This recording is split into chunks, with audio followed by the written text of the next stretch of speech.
Hi, I'm Ruthie, owner of Defy the Status Quo, and you're listening to an episode of the Defiant Business Podcast, your daily 10-minute dose of business knowledge. So let's get into it. Today, we're going to talk about how to handle slow periods. So, slow periods impact every business. The amount of money coming in can be a bit stressful, right? So when it goes up, that's super great. And you're like, oh my goodness, I'm so great at this. I'm such an awesome entrepreneur when the money's coming in. And then the money can dip. It's not as high as it usually is. It's not even your average, maybe. Let's say it gets really low. No, you aren't a failure. This is not the worst thing that could happen. So it's indicative of certain things in your business process, usually, but it doesn't mean that your business is bad or that you don't know what you're doing or that all of your clients hate you. It doesn't mean anything like that. So if the money part is really stressful, as in could break your business, I advise that you check out episode 6, which is why you should read the book Profit First. Once I implemented that system, I was a lot more secure in my cash flow, no matter what amount of money was coming in that month. So, really recommend the book. Go listen to that podcast episode, and I'm sure that you're going to want to read it. So, slow periods come for all businesses, whether you sell products, whether you sell services, they come for every business, and they're not always on a typical or predictable cycle.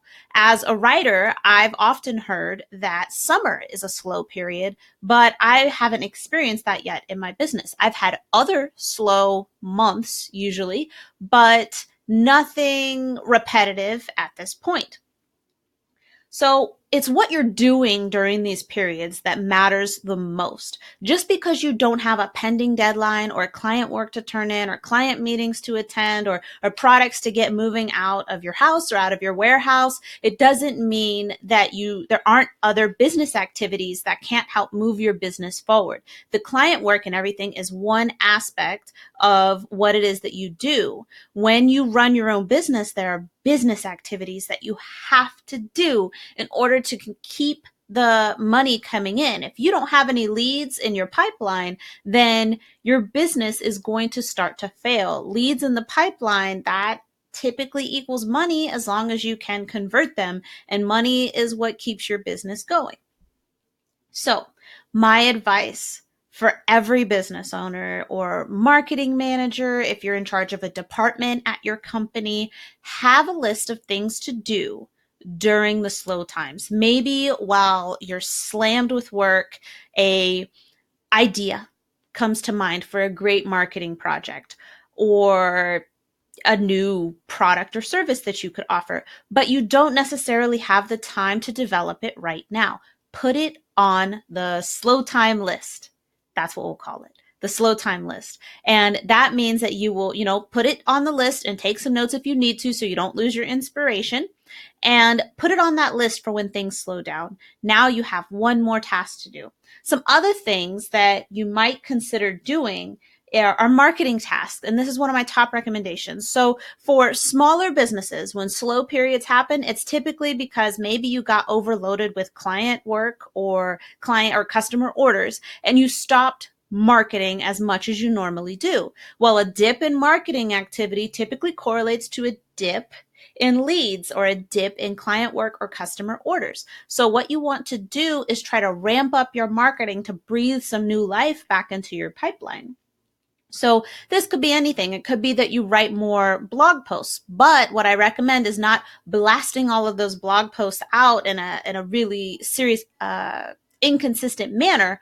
You should instead trickle them out. So if you normally posted one blog post per month, but you haven't posted any blog posts for the last 3 months, put out one blog post per month. Schedule them out so you're kind of secure. If you manage to write 6 blog posts during a slow month and you publish one per month, then you've got new content going out on your site for the next 6 months. And that kind of alleviates that pressure for you.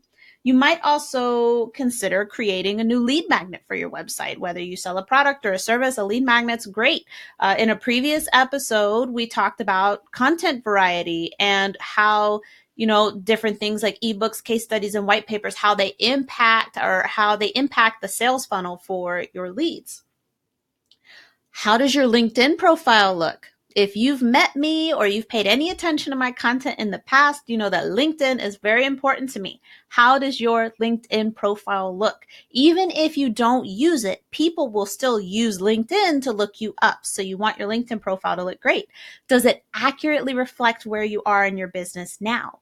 Does it have your tagline? Does it represent your, 8-second elevator pitch? Your profile summary, does that reflect your 60-second elevator pitch? Is this what you want people to read as they're researching on you? So go fix that. If the answer to any of those questions is no, you should go fix it, because even if you don't engage on the platform, business people will use it to look you up, and you want it to present you in the light that you want to be seen in. So other tasks that you can take care of, these will be things that are potentially in your business development pipeline, or your, it could be business development tasks or sales tasks. So maybe follow up on some leads that have gone cold. And what about reaching out to previous clients? Of course, depending on why they're not working with you anymore, clients that you'd like to work with again, reach out to them. Or previous clients, look at your network. Maybe now's a great time to ask people for a couple of referrals. Like, be specific. Hey, I don't know if you've seen my work lately, but things have been going really awesome. And, I've just been looking, for more opportunities. Could you give me 2 names for people, 2 names that you wouldn't mind sending an introduction email? Or, maybe I can send the introduction email and CC you with that person. Could you give me 2 names? If those people like you, I'm sure they'll come up with at least 1 name, and that gives you a new lead to engage with and speak with. So the big thing here, though, is that slow periods, like I said, they happen to everyone. It doesn't mean you need to throw in the towel. But each time a slow period hits, it's prudent to examine why. So has income dipped because you went on vacation? Okay, well, that's kind of the cost of going on vacation. Now, you can prepare marketing activities and such, schedule things out ahead of your vacation, so those things all operate on track.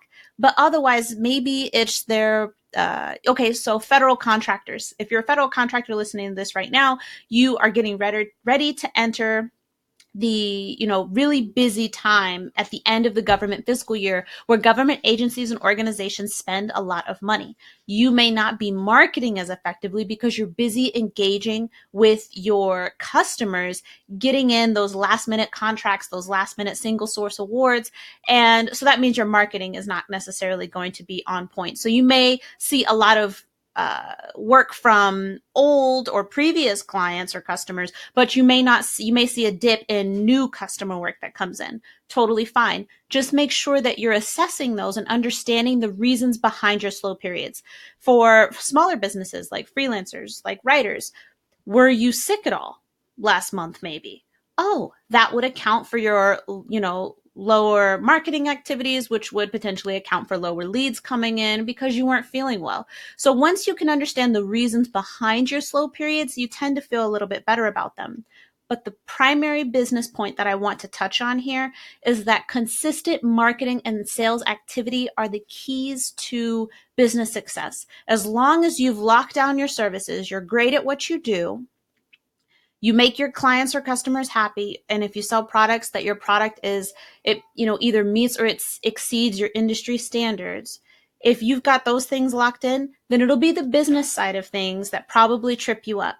Consistent business activities, like your business development, developing those strategic partnerships, your marketing activities to bring in new business, and your sales activities, so that way you can actually close those leads that you get from your marketing activities. Those are the things that will trip up your business the most. So slow periods, you can do this. We've all had to go through it. Post about your slow period on LinkedIn, and I bet you'll get a ton of responses, maybe even mine. So thank you for listening today. It's been an episode of the Defiant Business Podcast on how to handle slow periods.